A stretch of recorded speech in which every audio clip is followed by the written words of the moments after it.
शेतकरी मित्रांनो 26 मार्च 2026 आज आपण आलोय कपाशी पिकाच्या प्लॉटमध्ये जो अमृत पॅटर्न पद्धतीने डेव्हलप केलेला आहे। या ठिकाणी असंख्य शेतकरी येतात।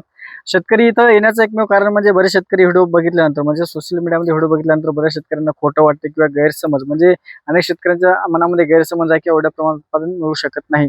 यासाठी आपल्याला दोन काम करणं गरजेचं आहे। पहिले काम म्हणजे इथे येणं महत्त्वाचं आहे। त्याच्यानंतर या पद्धतीने आपल्याला एकरभर 2 एकर लावून आपल्या शेतामध्ये अनुभव घेणं सुद्धा गरजेचं आहे। तरच आपल्याला पारंपरिक पद्धतीने अमृत पॅटर्न मध्ये काय फरक आहे याचं निश्चित आपल्याला त्याची माहिती आपल्या शेतामध्ये मिळेल। दुसरीकडे कुठेही जायचं काम आपल्याला पडणार नाही।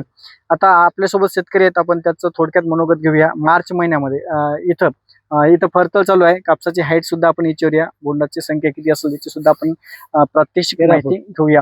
तर भाऊ आपण कुठून आले? अकोला पिंपळगोळी पातूर तालुका अकोला तुमचं जिल्हा. नाव सांगा। गौरव सुभाषराव देशमुख आणि तुमच्या सोबत कोण आलं? माझे साडू आहेत शरदराव देशमुख अमरावती. तुम्ही कुठून आले? आम्ही नांदुरा तालुका राहणार तरवडे बुलढाणा। बुलढाणा तुम्ही भाऊ? आणि मूर्तिजापूर मूर्तिजापूर अकोला। आणि तुम्ही?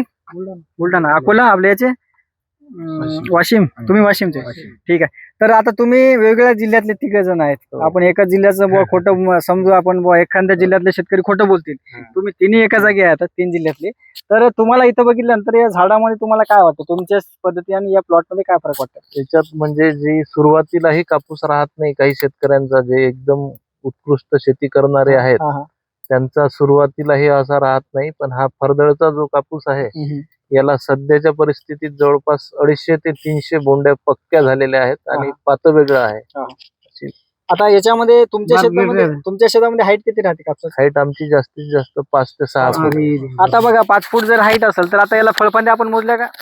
70 पर्यंत फळफांद्या असतील याला। आता 5 फूट हाईट म्हणजे 70 निम्मे किती झालं? 35 वर तुम्ही काय करता? त्याचा शेंडा खुडून टाकता। शेंडा खुडून टाकला म्हणजे काय झालं? प्लॉट असं साईडला पसरला म्हणजे सूर्यप्रकाश जात नाही। तर याच्यामध्ये 35 हे जे फळफांद्या वरचे आले हे आपल्याला एक्स्ट्रा आहे, समजा हे बोनस आहे। तुम्ही काय करता? तेच तोडून टाकता, आहे की नाही? तर याच्यामध्ये प्रामुख्याने हे अंतर मी म्हणतो नेहमी तुम्हाला। आता बुडाचं अंतर आपण बघितलं, बुडाचं दाखवा 2 इंचापर्यंत। तर दाखवा खाली बुडाचं। पहिली फळफांदी कुठून आहे? एकदम 2 इंचावरून। एकदम 2 इंचावर आहे की नाही? आणि डायरेक्ट शेंड्याची फळफांदी सुद्धा 2 बोटावर आहे, एकदम 2 बोटावर आहे ना। आता हे सरळ जर झाड उभं केलं त्याला 70 पर्यंत फळफांद्या येतात। तर याचं कारण कसं आहे की याला 70 फळफांद्या येण्याचं कारण आहे याला खर्च कमी केला आम्ही। तुम्ही खर्च जास्त केल्यामुळे तुमच्या शेतामध्ये फळफांद्या कमी आहेत। तुमचं कॉम्पिटिशन लय राहते। काकानं 2 बॅग टाकले की आपला मागून असला की आपल्याला करमतच नाही, आपण 4 नेऊन टाकतो। टॉनिक पीजीआर वगैरे टाकतो आपण। टॉनिक पीजीआर मॅक्रोडोस टाकलं की अंतर लांब पडते। तुमचा खर्च किती होते कॉटनवर? कॉटनवर आमचा सगळा जर पाहिला तर 30,000 रुपये फवारणी आणि खतच। मी तुम्हाला एक लिहून देतो स्टॅम्पवर, पहिल्या 3 फवारण्या फक्त तुमच्या 100 रुपयात होतील, त्याच्यापेक्षा काहीच जास्त होणार नाही। आता राहिला खर्च याच्यामध्ये का जे आपण शेणखत प्रक्रिया सांगतो लोकांना, पहिल्या वर्षी जर तुम्हाला करायचं असेल तर करा, नाही केलं तरी काही हरकत नाही। पण दुसऱ्या वर्षी तुम्हाला शेणखत प्रक्रिया करावी लागते। याचं जे बुड मोठं होण्याचं कारण आहे ते म्हणजे शेणखत प्रक्रिया।